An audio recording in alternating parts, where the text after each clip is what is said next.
Hi guys, welcome back to another video. 2023ல ஒரு political action crime drama thriller மூவியா release ஆன the suspect அப்படிங்கிற ஒரு கொரியன் மூவி பார்த்தா நம்ம இந்த வீடியோல பார்க்க போறோம். படத்துல ஹீரோவுக்கு பேர் ஜி டாங் அப்படிங்கிற பேரு. ஸோ அவர் என்ன பண்றாருன்னா, அந்த நாட்டுல இப்போ ஒரு கொலை நடக்குது. அந்த நாட்டு ஒரு அரசியல் சேர்மன் வந்து கொல்லப்படுறாரு. கொல்லப்பட்டதுக்கு அப்புறம் ஹீரோ ஓடி ஒளிய ஆரம்பிக்கிறாரு. காரணம் பார்த்தீங்கன்னா, அவர் இறக்குற அந்த இடத்துல ஹீரோ இருக்கிறாரு. அவர் இறக்கும் போது அவரோட கண்ணாடி பாக்ஸை கொடுத்து இதை கவனமா எங்கேயாவது கொண்டு புதைச்சிரு அப்படின்னு சொல்றாரு, யார் கண்ணுக்கு படாம. இதெல்லாம் ஹீரோ ஓட ஆரம்பிக்கிறாரு. ஓடின ஹீரோ என்ன பண்றாருன்னா, அவரோட ஒய்ஃபையும் அவரோட குழந்தையும் தேட ஆரம்பிக்கிறாரு. அவர் எடுத்துட்டு போன ஏதோ ஒரு விஷயத்த கண்டுபிடிக்கணும் அப்படின்னு அந்த கொரியால இருக்கக்கூடிய பெஸ்ட் இன்டெலிஜென்ட் அண்ட் ஆஃபீஸரான ஒருத்தரை கூப்பிடுறாங்க. அவரும் இந்த படத்துல one of the hero. So இறுதியில் என்னன்னா, நம்ம ஹீரோட்ட இருக்குல்ல அந்த கண்ணாடியில ஏதோ ஒரு முக்கியமான விஷயம் இருக்கு அப்படின்னு சொல்றாங்க. அதான் இப்ப இருக்க அந்த சிபிஐ ஆஃபீஸர் அவர்கிட்ட இருந்து எடுக்கணும். ஸோ ஒரு ஆடுபுலி ஆட்டம் தான் இந்த தி சஸ்பெக்ட் அப்படிங்கிற இந்த படம். ஸோ இறுதியில நம்ம ஹீரோ அந்த கண்ணாடிகள் என்ன இருக்கு அப்படின்னு தெரிஞ்சுக்கிட்டாரா, அவங்களோட ஒய்ஃபும் குழந்தையும் கண்டுபிடிச்சாரா இல்லையா அப்படின்றதையும், இவரை விரட்டுற அந்த போலீஸ் ஆஃபீஸர் அவரை கண்டுபிடிச்சு அந்த கண்ணாடிகள் என்ன இருக்கு அப்படின்ற உண்மையை கண்டுபிடிச்சாரா இல்லையா, இதுகளுக்கு பின்னாடி இருக்கக்கூடிய பின்னணி என்ன அப்படிங்கிறதா இந்த சஸ்பெக்டோட படம். இந்த படத்துல எனக்கு பிடிச்சது இந்த கதை அப்படின்ற விஷயம் தான். கிட்டத்தட்ட ஆல்மோஸ்ட் ஒரு 2 மணி நேரம் இந்த படம் வந்து ரன் ஆகுது. ஒரு இடத்துல கூட ஒரு சின்னனா ஒரு செகண்ட் கூட நம்மளுக்கு போர் அடிக்கவே அடிக்காது. அவ்வளோ என்கேஜிங்கா அதோட ஸ்கிரீன் பிளே வச்சிருப்பாங்க. குறிப்பா இந்த படத்துல ஃபைட் சீக்வன்ஸ் எல்லாமே மாசா இருக்கும். குறிப்பா இந்த படத்துல ஒரு கார்ல ஒரு சேசிங் சீன், ஒரு ஃபைட் சீக்வன்ஸ் வரும். அட்டகாசமா இருக்கும். கிட்டத்தட்ட 19 நிமிஷம் அந்த சேசிங் சீன் அண்ட் அமேசிங்கா அதை மேக்கிங் பண்ணியிருப்பாங்க. அவ்வளவு சிரமப்பட்டிருப்பாங்க. பிகாஸ் அந்த 19 நிமிஷ சீன்லையும் ஒரு சிஜி கூட இருக்காது. அவ்வளவு சூப்பரா இருக்கும். வழக்கமா சவுத் கொரியனோட படங்கள் எல்லாமே அவ்வளவு ஃபென்டாஸ்டிக்கா இருந்தாலும் ஸ்கிரீன் பிளே கொஞ்சம் மந்தமா போற மாதிரியே இருக்கும். எக்ஸாம்பிள் சொல்லப்போனா மலையாள படங்கள் மாதிரி. பட் படம் வந்து அவ்வளவு குவாலிட்டியா இருக்கும்.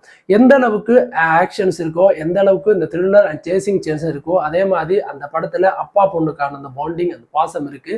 குறிப்பா கிளைமேக்ஸ் காட்சியெல்லாம் வந்து பொண்ணை பார்த்தானே அவர் வந்து கண்ணில் அப்படியே கண்ணீர் மல்க அவர் அல்ற சீன்ஸ் எல்லாம் பார்க்கும்போது நமக்கே அப்படியே அழுக வர்ற மாதிரி இருக்கும். அந்த அளவு சூப்பரா பெர்ஃபார்மன்ஸ் பண்ணியிருப்பாரு ஹீரோவான ஜி டாங் அப்படிங்கிற அந்த கேரக்டர் நடிச்சவர்.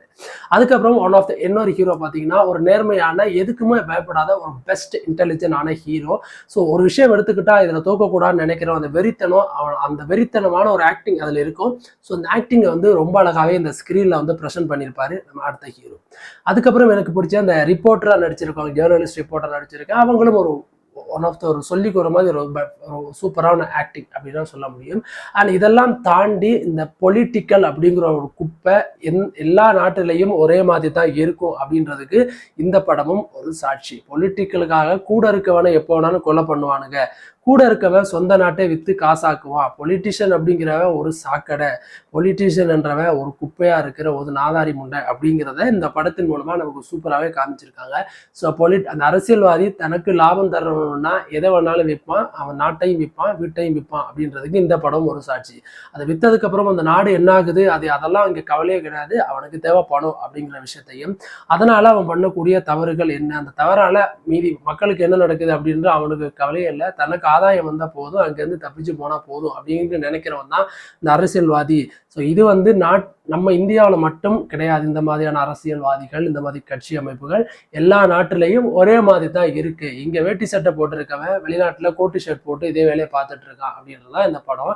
பட் அதையே பார்த்தீங்கன்னா ஃபுல் அண்ட் ஃபுல் ஒரு பொலிட்டிஷியன் மூவியா எடுக்காம ஒரு அழகான ஒரு கிரைம் த்ரில்லர் மூவியா எடுத்தது தான் இந்த படத்தோட மிகப்பெரிய பிளஸ் அப்படின்னு நான் பார்க்குறேன்.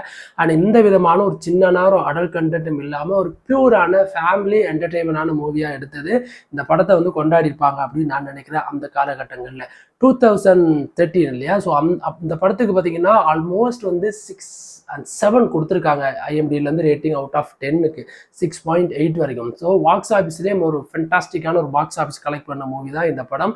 ஸோ நீங்கள் இன்னும் இந்த படம் பார்க்கல அப்படின்னா டெஃபினட்டாக செக் பண்ணி பாருங்க. எல்லாருமே மஸ்ட் வாட்சபிளான மூவி. இந்த மாதிரி என்கேஜிங் மூவிஸ், இந்த மாதிரி ஆக்ஷன் மாதிரி கிரைம் மூவி எல்லாம் எனக்கு பிடிக்கும். இப்போ அந்த போலீஸ் வரட்ட ஒருத்தர் ஓட அந்த மாதிரி மூவியெல்லாம் எனக்கு பிடிக்கும் அப்படின்னு நினைக்கிறவங்களுக்கு இந்த சஸ்பெக்ட் அப்படின்ற படம் ஒரு ஒன் ஆஃப் த பெஸ்ட் மூவியாக இருக்கும் அப்படின்னு நான் நினைக்கிறேன். ஒரு ஹைலி ரெக்கமெண்டான மூவியாக இந்த படத்தை டெஃபினட்டாக நான் சொல்லுவேன். எப்படி இவ்வளோ நாள் அந்த படத்தை நான் மிஸ் பண்ணினேன் அப்படின்னு எனக்கு தெரியல. அண்ட் அஃபிஷியலாக இந்த படம் வந்து தமிழ் டப்லையும் அவைலபிளாக இருக்குது அப்படிங்கிறதா ஒரு நல்ல விஷயம். பட் இது அங்கங்கே சில டப்ஸ் வந்து சரியாக பண்ணலை. அதை வந்து அப்படியே கொரியன்லேயே பேச விட்டுருக்காங்க. அதனால் நமக்கு புரியாது. பட் கீழே சப்டைட்டில் வரும், அதை பார்த்து புரிஞ்சுக்கோங்க. பட் தமிழ் டப்பான மூவி தான். ஸோ அடுத்து நல்ல ஒரு மூவி ரிவ்யூஸோடு வந்து நான் மறுபடியும் உங்களை சந்திக்கிறேன். அது வரைக்கும் தேங்க்யூ கைஸ்.